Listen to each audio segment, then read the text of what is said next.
শীতের ফুলকপি আর ডিম এই কম্বিনেশন জানলে আর অন্য তরকারি লাগবে না। ফুলকপি দিয়ে ডিম এভাবে রান্না করলে ভাত শেষ হবে বুঝতেই পারবেন না। সহজ রেসিপি, কম খরচ, ফুল টেস্ট। ফুলকপি দিয়ে ডিম রান্না। চুলায় একটা প্যান বসিয়ে দিয়েছি, তাতে পরিমাণ মতো তেল দিয়ে 1 চিমটি হলুদের গুঁড়ো দিয়ে দিচ্ছি, সেই সাথে 1 চিমটি লবণ দিয়ে দিলাম। এবার একটুখানি গরম হয়ে আসলে ডিমগুলোকে প্রথমে ছুরি দিয়ে একটুখানি কেটে নিলাম চারদিক থেকে, তারপর গরম তেলে ডিমগুলো ছেড়ে দিয়ে ভেজে নিলাম।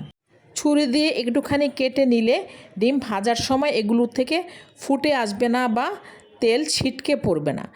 হালকাভাবে ভেজে নিয়ে ডিমগুলোকে তুলে রাখছি। একই প্যানে বাকি তেলে দিয়ে দিচ্ছি আধা কাপ পেঁয়াজ কুচি। পেঁয়াজগুলোকে কিছুটা সময় ধরে নেড়ে চেড়ে ভেজে নিয়ে দিয়ে দিচ্ছি আধা চা চামচের মতো আদা বাটা এবং 1 চা চামচ পেঁয়াজ রসুন বাটা। এবার পেঁয়াজ রসুনকে ভালোভাবে কষিয়ে নিতে হবে।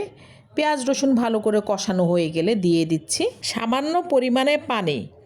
তারপর দিয়ে দিচ্ছি 1 চা চামচ হলুদের গুঁড়ো, আধা চা চামচ মরিচের গুঁড়ো, 1 চা চামচ ধনিয়ার গুঁড়ো, আধা চা চামচের কম জিরার গুঁড়ো এবং পরিমাণ মতো লবণ।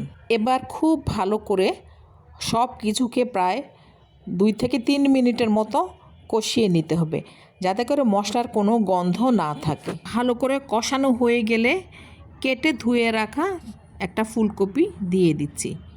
ফুলকপিগুলোকে পছন্দ মতো টুকরো করে নিয়েছে, তারপর ভালো করে ধুয়ে নিয়েছি। এবার মশলার সাথে ফুলকপিগুলোকে খুব ভালোভাবে কষিয়ে নিতে হবে। ফুলকপির ফুলের ভেতরে ভেতরে অনেক সময় পোকা থাকে, তাই ফুলকপি ছোট টুকরো করে কেটে একটা বড় বাটি বা বোলে নিয়ে পানিতে ভিজিয়ে রাখতে হবে এবং সেই সাথে আধা চা চামচের মতো লবণ দিতে হবে। এতে করে ফুলকপির ভেতরে যদি কোনো পোকা থেকে থাকে সেটা বের হয়ে যাবে। ফুলকপিটাকে কিছুটা সময় ধরে মশলার সাথে নেড়ে নেড়ে কষিয়ে নিতে হবে। কষানো হয়ে আসলে একটা ঢাকনা দিয়ে ঢেকে রাখছি 1 থেকে 2 মিনিটের জন্য। 2 মিনিট পর ঢাকনা খুলে ফুলকপিটাকে আরেকটু নেড়ে দিচ্ছি। এগুলো অনেকটাই ভাজা ভাজা হয়ে এসেছে। এবার এখানে পানি দিয়ে দিচ্ছি প্রায় 1.5 কাপ। আবারও ভালো করে নেড়ে চেড়ে ঢাকনা দিয়ে দিচ্ছি। তারপর অপেক্ষা করছি আরও 2 মিনিটের মতো। আগুনটা মিডিয়াম হাই হিটেই থাকবে। 2 মিনিট পরে ঢাকনা খুলে নিয়েছি। এখানে দিয়ে দিচ্ছি 1 বাটি টমেটো। এই টমেটোগুলোকে লম্বা করে কেটে নিয়েছিলাম। এখানে 3টে পাকা টমেটো দিয়েছি। এবার ভেজে রাখা ডিমগুলো দিয়ে দিচ্ছি। ডিম দেয়া হয়ে গেলে 3টে কাঁচামরিচকে লম্বা ফালি করে কেটে নিয়েছি, কাঁচামরিচগুলো দিয়ে দিচ্ছি। তারপর ঢাকনা দিয়ে ঢেকে দিচ্ছি এবং অপেক্ষা করছি আরও 2 মিনিট। 2 মিনিট পর ঢাকনা খুলে নিয়েছি।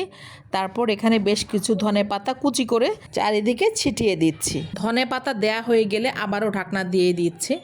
রান্নাটা মোটামুটি হয়ে গিয়েছে। এবার চুলাটাকে বন্ধ করে দিচ্ছি, অর্থাৎ 1 মিনিট পরে চুলাটাকে বন্ধ করে দিয়েছি। রান্নাটা এখন দেখতে ঠিক এই রকম হয়েছে। এটাকে আর চুলায় রাখার দরকার নাই, একদম মাখা মাখা ঝোল, পারফেক্ট রান্না। এবার এটাকে একটা বাটিতে বেড়ে নিচ্ছি। রান্নাটা সহজ হলেও স্বাদটা কিন্তু একদম জম্পেশ ছিল। সবার জন্য শুভকামনা। আসসালামু আলাইকুম।